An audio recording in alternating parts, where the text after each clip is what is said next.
Next important thing to understand in music theory are melody, harmony, and rhythm.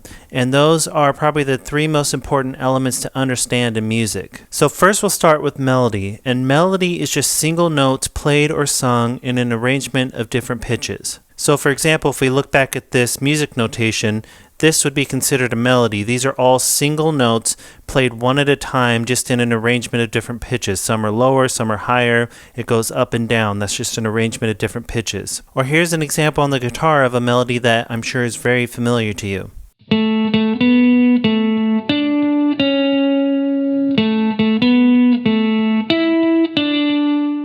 And then if we look at that melody I just played on the guitar, with music notation, it would look like this. And again, I'll play it on the guitar, but I'm going to leave the music notation up and you'll be able to see a red dot moving on the notes as I go through the melody.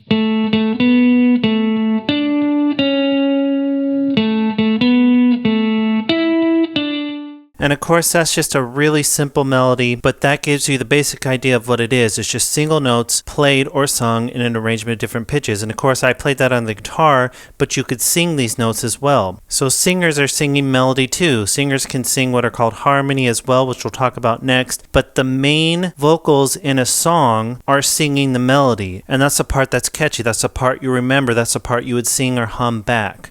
And melodies can be more complex as well, although good melodies usually aren't too complex because you want the listener to actually be able to remember it. The melody is what listeners remember the most usually, so you want it to be something that can be easily remembered and sung back or hummed back, sung along with the singer, hummed along with the instrument that's playing melody, etc. And any pitched instrument can play melody, so of course, a guitar plays melody, but a saxophone can play melody, a trumpet, any instrument that can play notes in different pitches. And the other thing about melody is when you're listening to a song, whether it's sung or played on an instrument, it's usually what stands out the most. It's usually a higher pitch than everything else so that it's easier to hear and really sticks out. So that's melody, single notes played or sung in an arrangement of different pitches. Next is harmony. And harmony is two or more notes played or sung simultaneously or at the same time. So harmony can be played on instruments. Some instruments like the guitar can play melody or harmony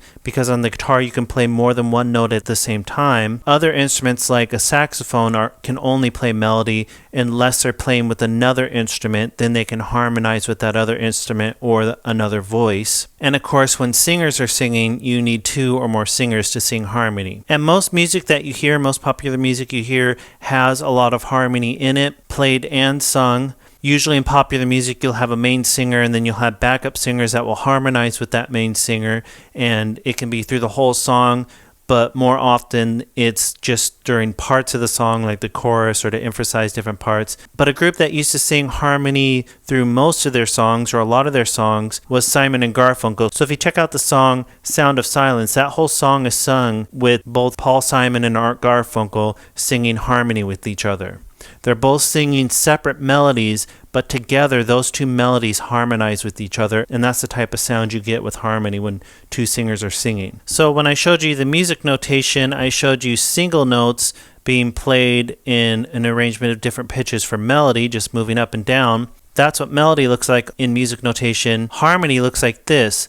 The notes are actually stacked on top of each other, meaning they're played at the same time.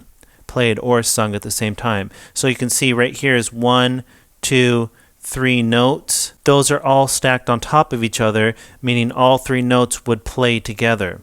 Or right here you have 2 separate notes, but they're stacked on top of each other, so these 2 notes would play together or be sung together. And like I said, certain instruments like the guitar can play harmony at the same time. You can play melody, just single notes, one at a time on the guitar, or you can play more than one note at a time and have them ring out together. And here's an example of harmony being played by one guitar.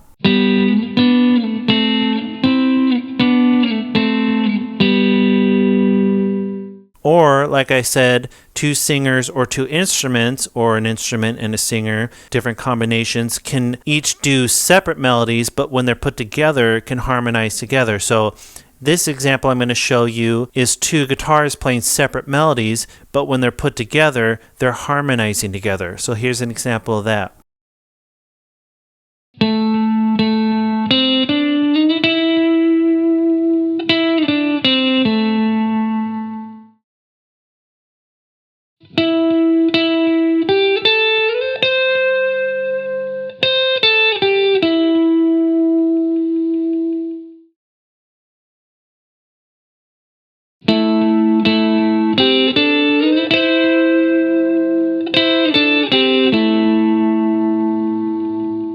And chords are harmony as well. And if you play guitar for any amount of time, I'm sure you play lots of basic open chords at least. Those open chords, or any chord that you play on the guitar, is considered harmony because you have more than one note ringing out together, so they're creating harmony with each other. And even if you strum it, even though technically when you strum, the notes aren't being played exactly at the same time, the first string you hit rings out first, and then the next and the next, but those notes are still ringing out together, so they're still creating harmony. So here's an example of just basic open chords you probably know if you play guitar, and these are all considered harmony as well.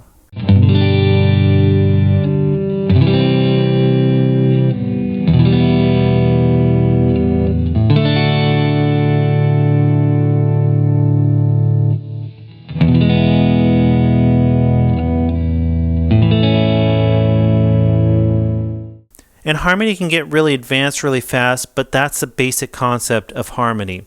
Melody is single notes played or sung in an arrangement of different pitches. Harmony is more than one note played or sung together. The next of the three main elements of music is rhythm. And rhythm is the space and time of music. And rhythm is actually probably the most important element of music because rhythm is the only element that can stand alone. Harmony and melody both use rhythm. So anytime you're playing a melody or anytime you're playing a harmony, you're using rhythm at the same time. Even if it's a really spacey rhythm, even if it's not something you can really tap your foot to, it's still using some sort of rhythm. But like I said, rhythm can stand alone. It doesn't need melody or harmony. Think about a drummer playing a beat. That drummer is not playing melody or harmony, but they're playing rhythm. Or you can clap your hands to a rhythm. You can tap your feet to a rhythm. You can play other percussion instruments to a rhythm. You can even just scratch the strings on your guitar to a rhythm without playing melody or harmony. And here's an example of that.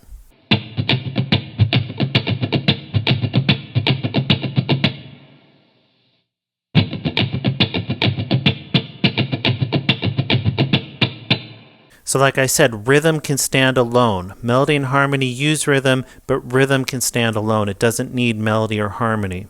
And rhythm's also one of the most important elements because at a very young age, we feel rhythm very intuitively. Just think about how you move when you hear a song, how you clap your hands, how you tap your feet.